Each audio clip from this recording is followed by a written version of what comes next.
little bit about what you were going through, and I would assume some of that stuff stems from childhood and growing up, maybe with a dad as a coach or just a tougher coach in general, but just kind of tell me how all that developed.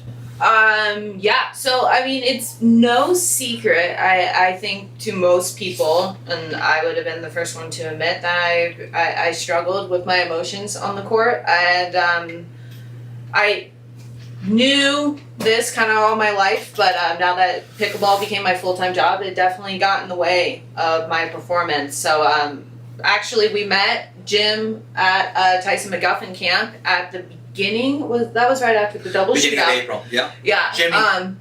So I've just gone full-time pickleball in January, and that definitely raised the stakes. So I was experiencing, on top of already struggling with my emotions on court, there was that added pressure and anxiety that I'm sure a lot of people can relate to, of just wanting to perform.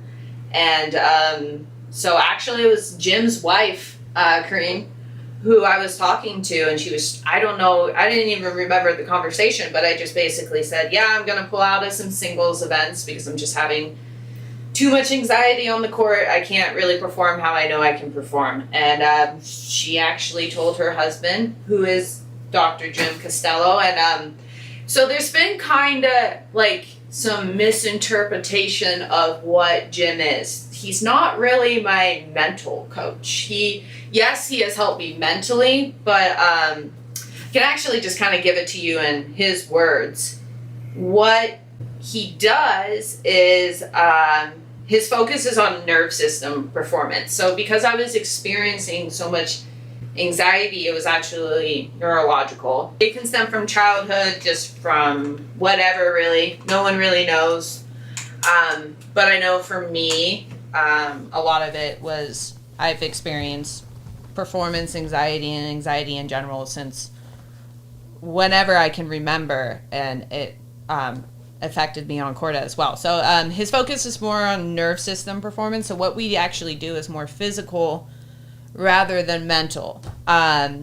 It's a program he created to strengthen neural circuits or communication pathways within the brain that are responsible for coordinating movement, regulating mood and emotion, and with cognitive performance. His program essentially is functional training for the brain and body performance. So basically my nerve system was pretty just overloaded, and my brain, because of that, my brain could not properly function to my body and tell my body what to do out on the court, because I was essentially just too overloaded with anxiety. So through his program, kind of correlating my brain and my body together more enables me to not have anxiety out on the court and kind of like function under duress. So I don't really understand it. It's extremely scientific. Obviously, I don't really understand the brain like Jim does, but I don't really go to him and say, I'm feeling anxiety and think my way through it. I just kind of do physical movements that help me, if that makes sense. That's cool. So, for instance, like a lot of people ask me, like, what's your serve routine? It's actually just a reset that enables me to cross midline. So it enables my left and right brain to interact, and by making a figure eight, it enables both sides of my body to coordinate together. That's cool. Supposedly. Yeah.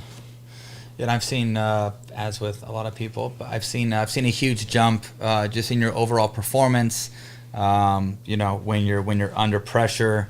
I obviously grew up with you and saw you play tennis in juniors, and I mean I was a ticking time bomb. You were a ticking time bomb. Yeah. Maybe times two. Yeah. I mean, just like your ability to manage yourself and to manage your emotions and to stay even keel and to not get too high, not get too low. Over the last couple tournaments that I've been on the sideline trying to give my little 2 cents, I've seen a huge difference, and not only just in your emotions, but in the hand speed, in the confidence. You're walking much taller, and so it's funny how, just being able to grasp onto something and feeling like it helps, how it opens the doors and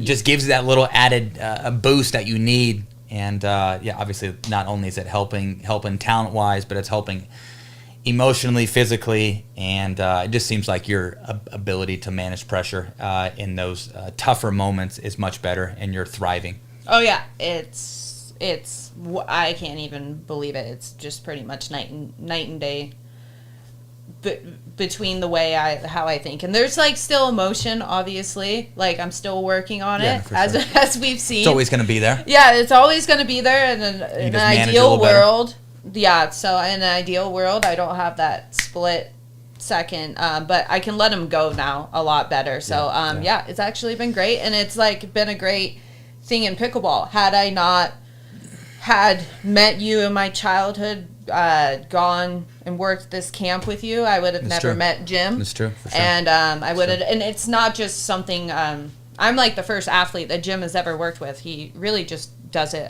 for special needs children and for people wanting to go to him with like ADHD, anxiety as well. So it's been something that has helped me overall in my life. So it's just been a great thing, and I can thank pickleball and everything else for it. It's cool. And it's obviously helped your daily life as well. Not only on the court, off the court. Yeah, I mean, you got to be, I'm sure you can say, like, when you're in a good place off the court, it kind of can translate on the court. Yeah, of course. So, not all the time, but for me, I've found that. And I've said this multiple times. I always make sure that things are great with Meg and I. Things are good at home, because if things are good at home, then it's like serving well in tennis. If you're serving well in tennis, everything falls in place. Sure. If you and your wife are getting along and everything's good there, everything else falls in place. But they say some of the best athletes out there in the world have a quick reset. And just like what Lea mentioned, she's not grasping on to things as much or as long. If she does have a negative thought, it's in and out pretty quick. She's got her reset. And I know personally for myself, and I've mentioned this to my campers and some of my instructional videos. It's funny how one unforced error, if you let that kind of sit there and you let that one unforced error kind of eat away at you, how we could lead to about 10 unforced errors, and one game could lead to 2 games. And it's funny how you could let one ball determine your whole day. You know what I mean? Like, that's not realistic at all. You know? So having a quick reset, having something to go to, but find a routine that works for you. And as we see, every athlete is a complete nut. They all do it their own way. Rafael Nadal has got his weird, meticulous routines. Something that I've mentioned, like something that works for me. And I always like to talk about this context in a way where it's got to work for you. My background, I grew up as a wrestler. My dad was a wrestling coach. I was the youngest of 7. I got beat up, by my brothers as a kid. So something that works for me if I'm not playing well, and this probably doesn't work for a lot of people, but I've got to tell myself some pretty awful things to kind of get myself going. Or like what I've mentioned, and I've told a lot of people this, I will snap a paddle over my right knee. I will do it very nicely, so nobody really sees it. I will put it in my bag. I'll grab a new paddle. I will come out. And it's funny how just washing that out, a quick reset, getting a new paddle, telling myself some awful things to kind of like bring the level up, or to put me in a position where I can see a little clear, or I can manage pressure better. You got to figure out what kind of makes sense for you, and you got to figure out what mindset to be in to be able to sustain a level at a long time, because it's not going to do you any good if you're at a high level for the first couple matches and then late in the day you just can't find it again. So I think having a mindset, having a routine that puts you in a position where you can sustain that level for a long time, that's what makes or breaks the people that end up on the podium that are very successful, is being able to keep the level high for a long period of time.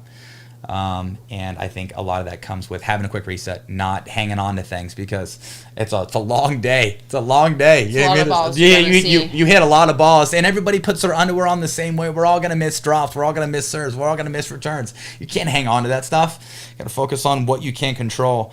And I would say that I probably fight better than most, and why is because of that idea. I do not hang on to things.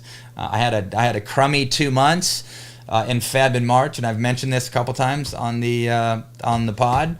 I had a crummy tournament, Phoenix PPA, had a bad Tampa PPA event, and things were kind of weird with the family. I was like showing up to tournaments. I wasn't liking pickleball. I didn't want to compete. I was hanging on to things super long. I couldn't wash stuff out, and it just comes to show that certain things kind of have to line up. Certain things kind of have to line up in order for you